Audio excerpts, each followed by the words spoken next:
Rung 10. The Genophage. Mass Effect. Conceived in sterile chambers by the Solarians and unleashed through the Turians' pragmatism, the Genophage was a genocide of fertility. It did not slaughter, it sterilized. Once, the Krogan were unstoppable, their population booming after the Rachni Wars. The galaxy feared them, and in fear engineered their extinction. Over centuries, the Krogan homeworld, Tuchanka, became a mausoleum of lost futures. Every child was a victory. Every stillbirth, a prophecy. The Genophage kills meaning itself. The Krogan are condemned to persist without purpose. It is a war crime rewritten as evolution. Ranked lowest, not for weakness, but for subtlety. The Genophage is not a spectacle. It's a quiet, enduring wound. Its horror is political, psychological, a tragedy sung over generations.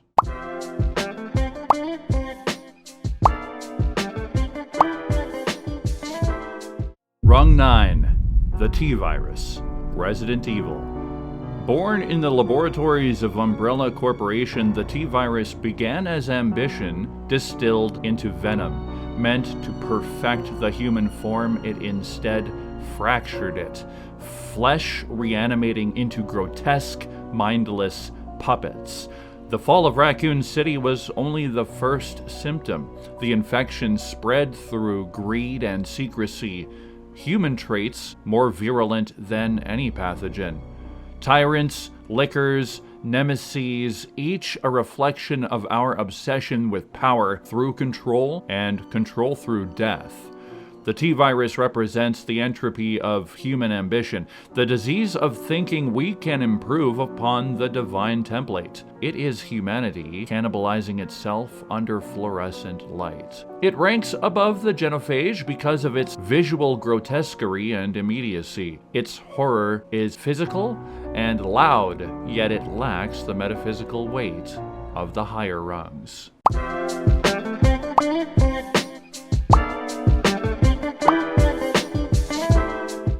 Rung 8. The Cordyceps brain infection.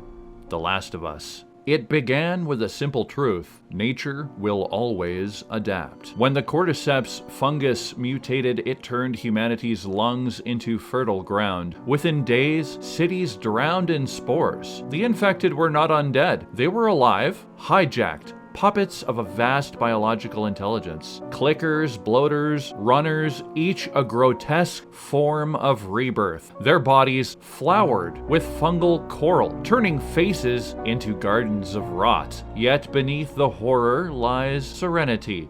The fungus doesn't hate, it simply is. This plague offers a terrifying equilibrium. Humanity is stripped of dominion, but nature finds balance. The Cordyceps reminds us that extinction is just another stage of ecology. Its horror is intimate and tragic, but bounded by biology. It does not challenge reality itself, only mankind's illusion of control. The lower rungs rot in flesh and dust, but as we climb, the sicknesses become abstract. Less infection, more revelation.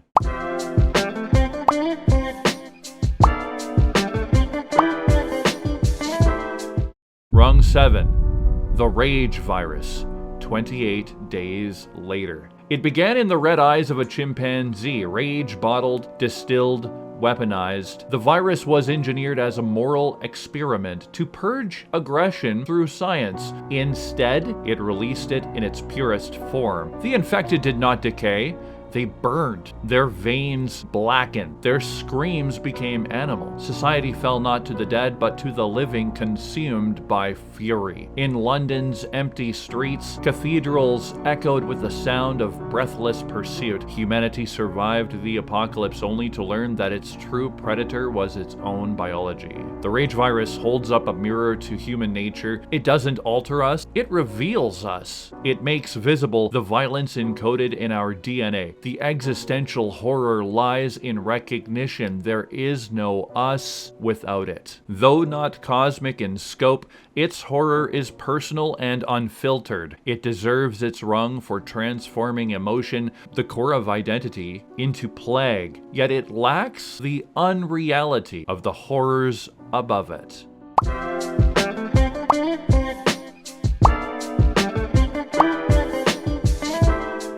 Rung 6. Godblight. Warhammer 40k. From the plague gardens of Nurgle, the chaos god of decay, seeps a sickness that mocks the divine. The Godblight was born not in laboratories, but in prayer. A contagion blessed by corruption. It infects not merely flesh, but faith itself. It once nearly felled Robute Guilliman, Primarch of the Ultramarines, a demigod undone not by blade or bullet, but by the idea of rot, sanctified. To those who worship Nurgle, disease is not punishment, but communion. Each pustule a prayer answered. The infected laugh through their agony, their flesh blooming with obscene vitality. The Godblight's terror lies in inversion. It transforms decay into divinity. The infection tells us even gods can rot, and in that rot find peace. It erases the boundary between holiness and horror. It marks the threshold where infection becomes ideology, a metaphysical blight. Yet its scope is still anchored to faith and symbolism, not the collapse of all being.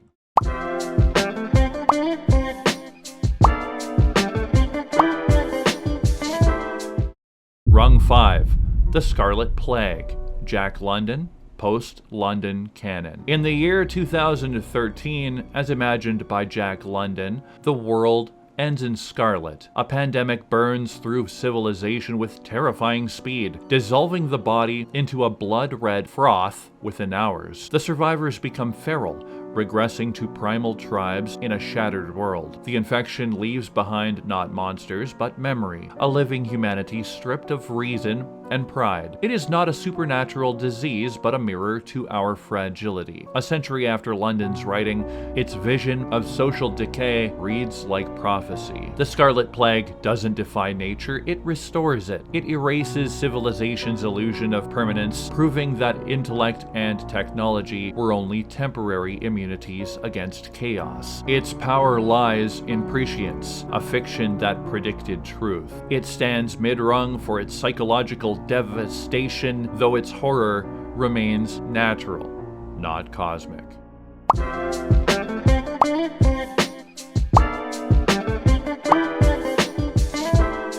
Rung 4. The Black Smog. Disease of Babel. Trench Crusade. In the trenches of an unending holy war, where angels rot and tanks are fueled by prayer, there festers a blight known as the Black Smog. It creeps through the no man's land like sentient miasma. Soldiers who breathe it in are not merely corrupted, they are rewritten. Their lungs fill with scripture written in soot. Their words turn to static. Their flesh speaks in tongues of metal. Those who survive the infection become instruments of some higher deranged liturgy. Half machine, half seraph, wholly damned. Entire battalions dissolve into choirs of coughing hymns. The disease is less a biological entity and more a cosmic broadcast, a message that the divine has gone mad. The Black Smog is revelation turned malignant. It suggests that heaven and hell are communicable, that language itself is infectious. To breathe is to pray, and to pray is to be rewritten. It breaks the barrier between matter and metaphysics. Here contagion becomes theology, ranked high for its originality and the sheer dread of its world, but still tethered to a war of gods, not yet the void beyond them.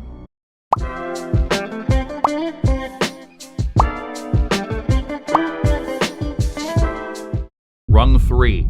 SCP-610. The Flesh.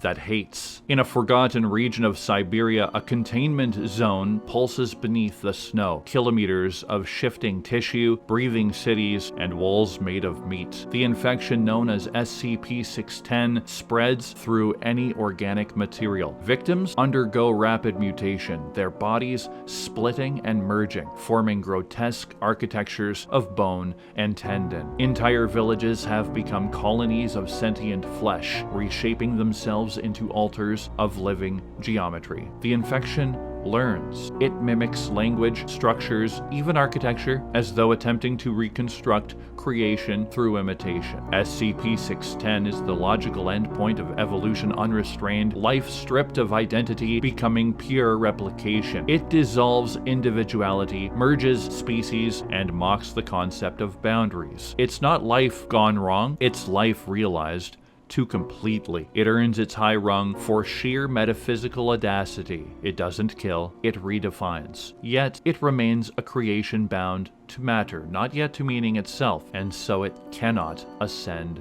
further.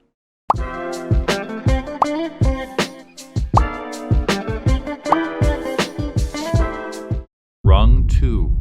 The Color Out of Space, H.P. Lovecraft. A meteor falls near Arkham, Massachusetts, and from its impact, something impossible seeps into the earth. A color that defies spectrum, indescribable yet undeniably alive. It infects everything it touches, the soil withers, water turns luminous, animals deform, and people fade. Not from disease as we know it, but from exposure to something our minds cannot interpret. Their forms disintegrate, their thoughts dissolve. The color is not malicious, it simply exists. Its nature annihilates meaning. It cannot be studied, contained, or reasoned with, for it is outside reason itself. The horror lies in comprehension or lack thereof. The color is the purest cosmic infection, an entity whose very being corrodes human understanding. It's not evil, it's indifferent. The color is the absence of ontology, the rot of knowing. It earns the penultimate rung because it infects perception and thought, not flesh. It destroys our tools of meaning, language, color, cognition, but still exists within a perceivable cosmos.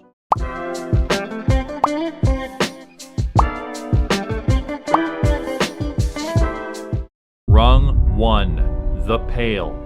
Disco Elysium. Between the continents of Elysium lies not ocean, but the Pale, a formless, expanding nothingness that erases the past, memory, and reality itself. It is not a disease of tissue, but of existence. Time loses coherence within it. Objects forget themselves. Travelers emerge unmade, hollowed by absence. The world is dying of forgetting. Humanity survives only by naming things faster than the Pale can consume them. A race between language and entropy. Scientists call it an anomaly. Philosophers call it proof. Priests, a sin. None are wrong. The Pale is the infection of non-being, its entropy-given consciousness, the dissolution of identity, memory, and the notion of continuity. It is what happens when the universe begins to dream of nothing. This is the highest rung. The Pale does not mutate, spread, or kill. It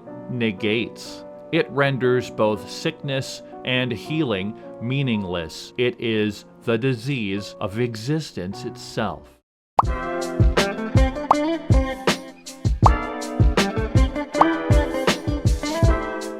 We've climbed through plagues that corrode the flesh, the mind, and the meaning of life itself. In the end, disease is not a failure of nature.